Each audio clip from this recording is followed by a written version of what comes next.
Hindi, kailangan mo magsalita.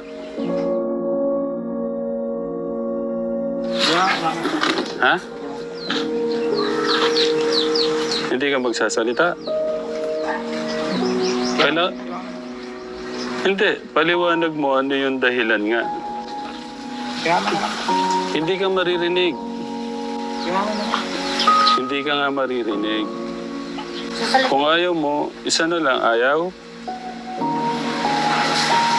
Palalagay mo ano? Kailangan kang marinig.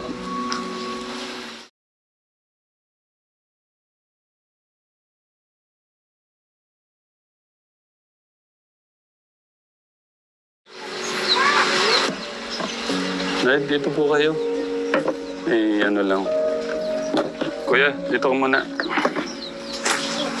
Lang dito ka.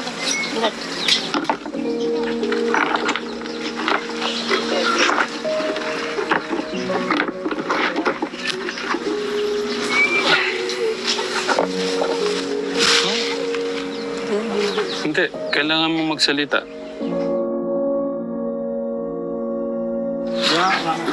Ha? Hindi ka magsasalita? Hindi, paliwanag mo ano yung dahilan nga. Hindi ka maririnig. Hindi ka nga maririnig. Kung ayaw mo, isa na lang, ayaw? Palalagay mo ano? Kailangan kang marinig. Okay. Gusto ko... Ayaw ko manggaling sa akin yung mga ayaw ko masaktan yung damdamin mo. Pero sabihin mo, sa tingin mo, ano yung pagkukulang ko ba? O ano yung dahilan ng mga nangyari? Ba't ka nauwi dito? Salamat. Ano ba yung... I-explain mo ng mas malinaw kasi nga, sabi ko naman sa'yo, hindi ko na kailangan sana yung ganito. Pero may mga nagtatanong.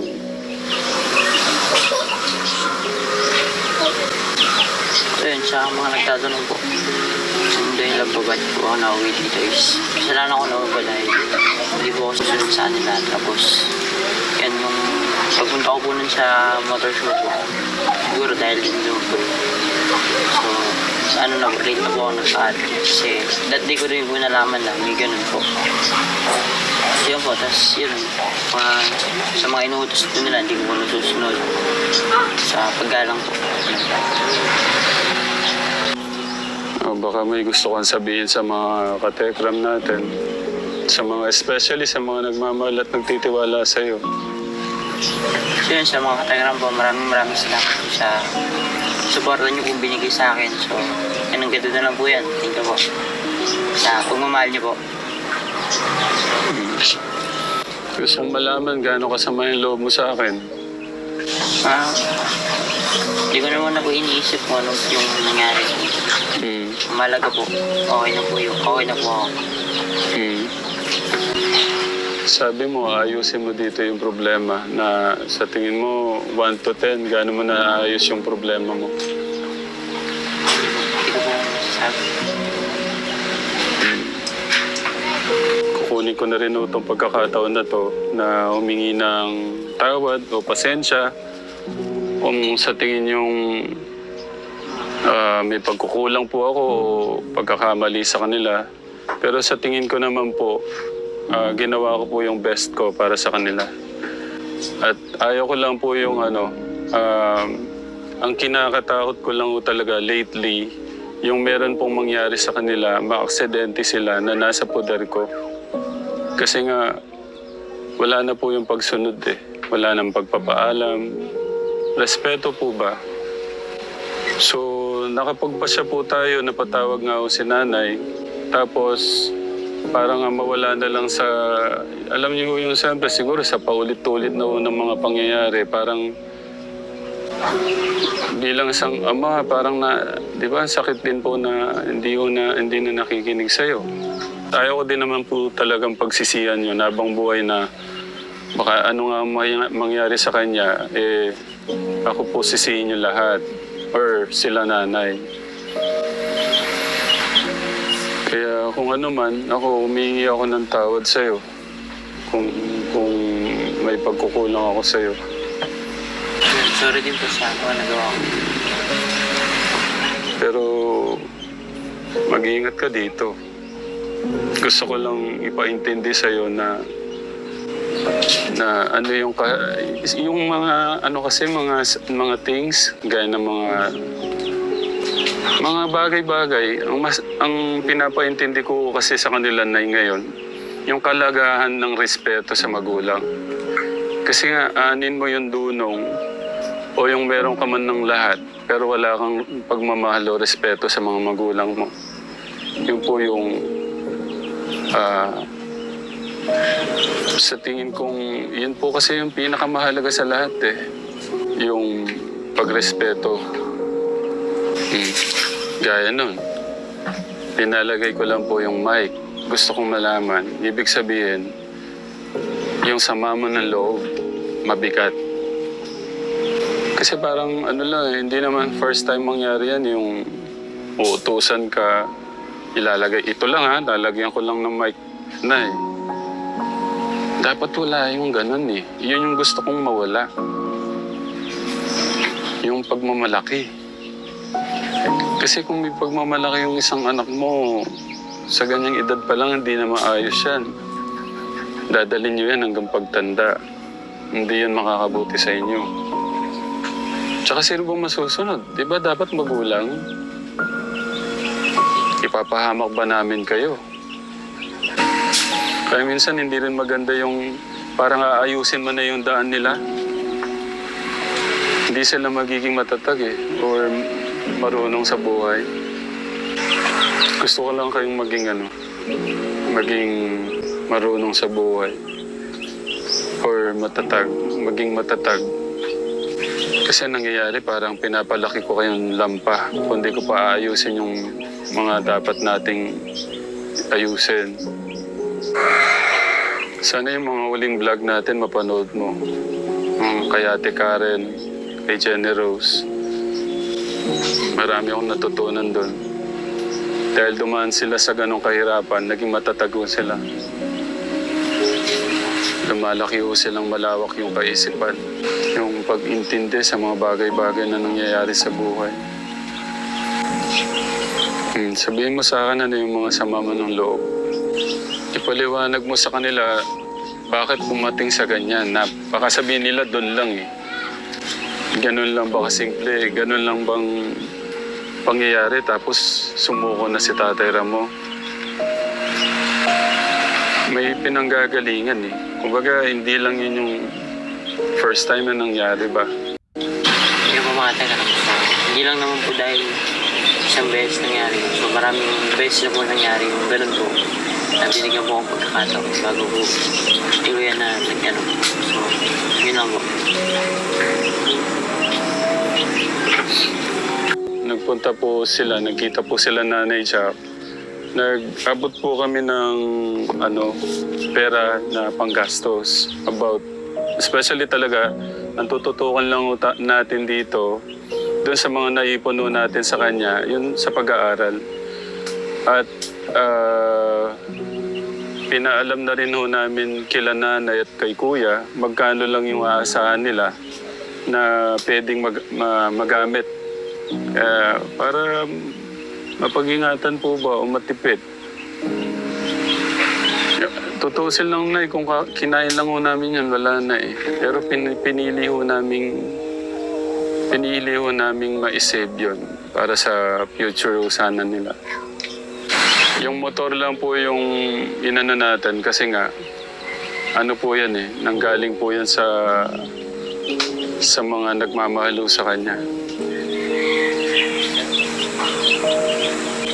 At ayaw ko naman tanggalin pati yan kasi nga pwede niya magamit to sa pag-aaral. Pero kung lalakad lang siya nun, isip ko iwan na lang doon makuha na lang nung nagbigay. Kasi nga kinakatakot ko, isang iglap lang, pwedeng mawalan ka ng buhay dahil sa disgrasya. Bago kami umalis, baka may hiling ka o request ka.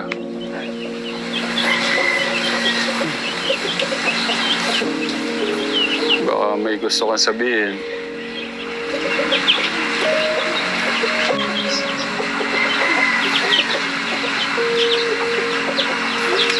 Wala ka nang gusto sabihin. Tuloy lang po sa ano ako.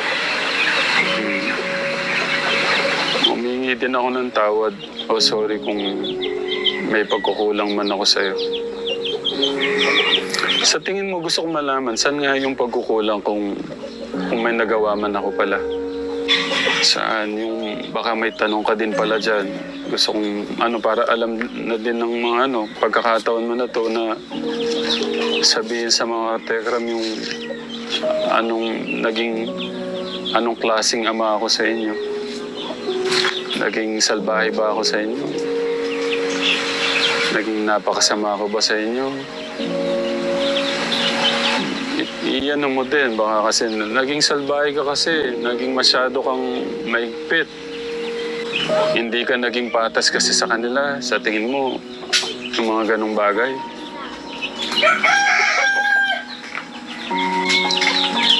Baka pwede mong ipaliwanag sa kanila na paano ako naging magulang sa inyo. Para lang maintindihan nila. Gaano ako naging kasalbahe sa inyo. O kasama sa inyo. O kalupit. Para malaman lang namin din.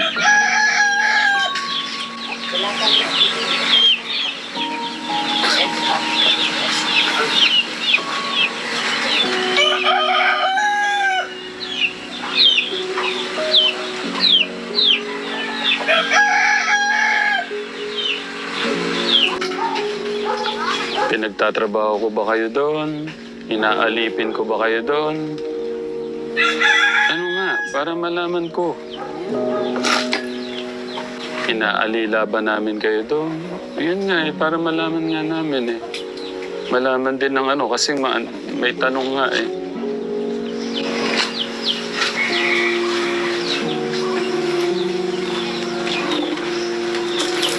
Naglalampaso ka ba doon? Sa bahay? Kakayanin naman dito?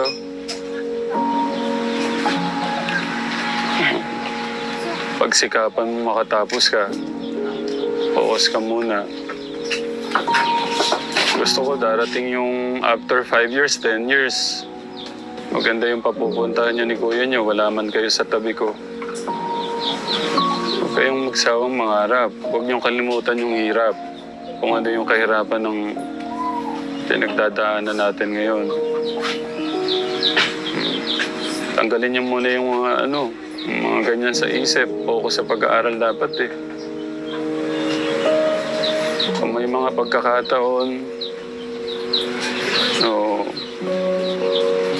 kasi bigay ng ating Diyos yan, blessing ng ating Diyos yan, huwag niyang sayangin.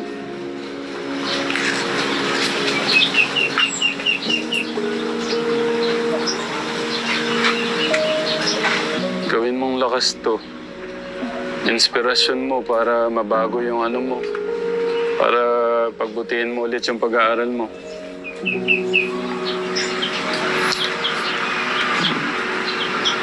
Wala ka daw idea sa kuya mo. May idea ka na ba? Meron na. Din, kaya mahirap talagang ipagkatiwala mo yung mga anak mo sa ibang tao. Gaya nun, parang itinutuwid mo lahat ng mga mali. Pagka nasermonan mo, tatakbo kung saan sila makakagawa ng kung saan yung magagawa ko nila yung gusto nila. Ano naman si Kuya Luis, mabait na bata naman. Ang ayaw ko lang talaga sa kanya yun nga nakasimangot lagi, paggising, parang wala bang gana sa buhay. Pagka nasabihan mo, yun. Pero, yun tanggap na namin Yun gang yung hindi ko kakayanin, yung maaksidente siya na baka ako sisihin ng lahat.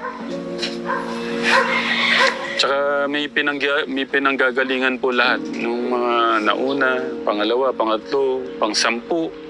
Siyempre pagka meron na namang masama-sama na po yun. Basta ang ko ngayon kategram, especially sa mga nagmamahal kay Kuya, sana wag kong magbago yung love nyo. At kailangan ko din, kasi marami kong nagtatanong, at kailangan kong i-open yung ganito para na rin sa mga nagtitiwala sa amin. Kasi ang hirap din naman na hindi ko ipapaliwanag to, i-share ko sa inyo. Baka sabihin nyo, ganun na lang basta-basta. Kuya, magano ka, ayusin mo yung buhay mo rito. Sumunod ka yung mama mo. Nandiyan ka naman din, titignan-tignan mo yung papa mo doon.